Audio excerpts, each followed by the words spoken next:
In this fight for democracy we find ourselves in, we better learn the lessons, both of our successes and our failures. And there's a very clear lesson from 2020 we better learn and apply right now as we enter the heart of the midterms.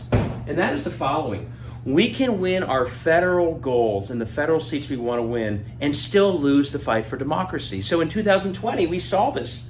We won the presidency. We got to 50 seats in the Senate. We won the House, and let's be clear, they have done wonderful things for the American people in these positions. But does it feel like we're winning, even with these wins, that we're winning the battle for democracy? It doesn't, does it? Why? Because democracy is shaped in states and by many more positions than these, especially state houses, which can gerrymander and which can suppress the vote as they're doing all over this country. So the lesson is, yes, we can actually in 22, we're going to keep the presidency, obviously. We can gain Senate seats when we elect Val Demings and Tim Ryan and John Fetterman and others. And I think with really hard work, we can keep the House. But if all we do is win those federal seats and we don't fight more broadly at the state level, we can still lose the battle for democracy. So yes, we have to dig in deep and flip state houses when we can in places like Arizona and Michigan.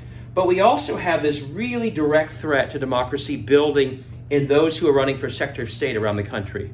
In no less than 10 states, there are people running to run elections who are election deniers, who deny that Biden won. Now, some of these states, like Massachusetts and Vermont, I don't think they're going to win.